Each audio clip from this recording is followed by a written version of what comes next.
What's up, soldiers? Chris here, CaribbeanPot.com. Vibes it up in the kitchen as usual.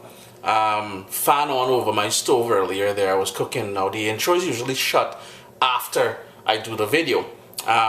Neighbor come knocking on the door there. Chris, what you doing? Smelling irie. I'm like, irie? What you know about irie? I guess she figured out it was a curry goat something I was doing. Old lady, not easy, you know. Anyways, guys, we're doing Jamaican curry goat. So you're gonna see a little, differences than how we usually do it in Trinidad or Guyana or Barbados or wherever. A little bit different, but this is probably the best Jamaican style curry goat you're ever gonna have. Vibes it up, man. Irie, yeah, she said Irie. In my bowl, I have 2.5 pounds of goat meat cut up in about 1.5 inch size pieces. There's bones and everything in there. It's been washed with water and lemon juice, drained dry. I kind of pat it dry as well. And the first thing we're going to go in with is a good dose of salt. We won't be adding any more salt to this dish. Then I have here 2 small onions that I just diced up.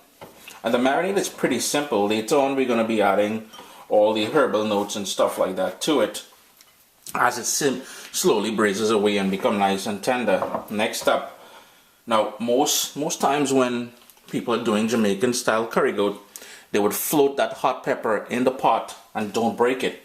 I like to cut it up, so I have here half of that pepper, of 1 pepper. So here's the other half.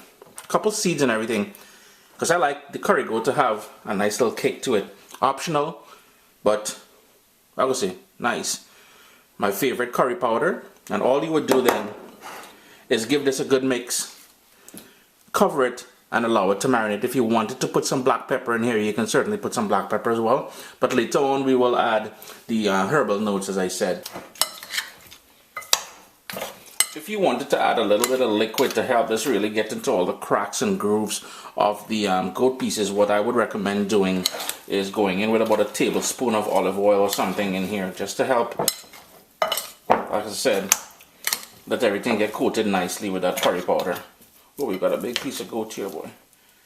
I won't have to cut that, but cover it, allow it to marinate overnight in the fridge or for at least a couple hours. Nice wide pan, medium-high heat. Now I would typically recommend using vegetable oil, but cupboard is bare. I don't have any vegetable oil, so I'm going in with some olive oil, and you need about a couple tablespoons of that. You want to bring it up to temperature, because what we're going to do now, that marinated goat meat, we're going to sear it off in here before we add all the other flavor ingredients. Now here is where I'm going to start adding the pieces of seasoned goat meat, and what I'm going to try to do is avoid adding too much of that onion at this point, or that scotch bonnet pepper that I have in there.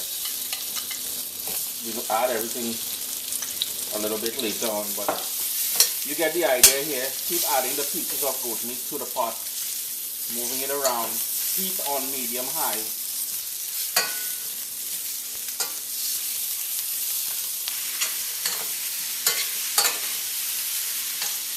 We're not necessarily trying to brown the pieces of goat at this point. Wow, that is hot. What we're basically doing is searing it and sealing it. With all my pieces nice and sealed up of the curry goat. Here I'm talking about the pieces of curry goat. You'll notice the color will go a bit darker than what we started off with, which is exactly what we're looking for. And here's where we're going to go in and start tossing in some flavor ingredients. And I have here some fresh thyme, and the stems are pretty much tender, so I'm tossing everything in there. A couple scallions that I chopped up, and if you wanted to add a bay leaf or a piece of cinnamon to this, you can certainly do that. I'm not doing that because I'm not too much of a fan of those things, and it will change the overall taste of this Jamaican style curry goat. However, I will go in with about 8 allspice berries. And I know a lot of people who are not accustomed with allspice, they always ask me, Chris, how many spices in allspice? Well, this is allspice berries, or pimento berries as it's normally called down in the Caribbean as well. Just going to toss that in. I'm going to give that a stir just to bring all those ingredients together. And then In the same bowl where we marinated that goat in, I'm going to put 3 cups of hot water in there, swish it around, and then add it to here and bring that up.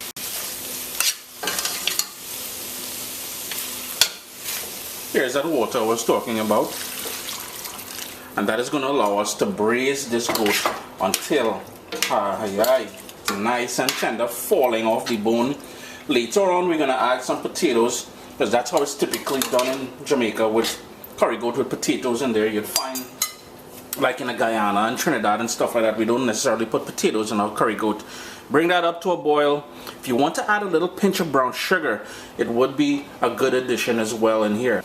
You can notice over here it's starting to come up to a boil. I'm just going to give that a quick stir because I want to pick up, sort of deglaze the bottom of the pot here, where we had that curry sort of sticking to the bottom there and doing all kind of niceness. Lid on, very, very low heat, and allow that to go until it's nice and tender. Halfway through, we're going to add some potatoes, as I said.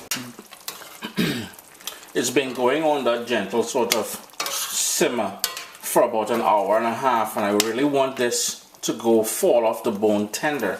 Now you're probably saying, well, Chris, how come you don't just do it in a pressure cooker? I am not a fan of pressure cooker, and I find that the flavor of the food is lost when compared to something that's slowly braised or slowly cooked like this. Here is where now we're going to go in with some quartered potatoes. I'm going to top that into the gravy here, because we want that potato to go nice and tender as well. Give that a good stir. Bring it back up to a boil, because the potato will change the temperature of the pot. So you want to crank up the heat, bring it back up to a boil, and then reduce it back to a simmer and let that go for another half an hour to 40 minutes. Again, I like this nice and tender, so that's why I cook it this long. It's been about 35 minutes since I added the cubed up potato in there. Chris here, CaribbeanPot.com, Jamaican style curry goat. I'm just going to turn off the heat in a second here. The potato is nice and tender, you would see. See that? No resistant. Gravy nice and thick. I just toss in a little bit of chopped parsley on the top there. Something that's not traditional, but that's just for photographs and stuff like that. Always a pleasure to have you guys here in the kitchen with me. Remember to give the video a thumbs up, leave comments below, and if you'd like to see me do a recipe, hit me up on Twitter, and you know your boy will get to it.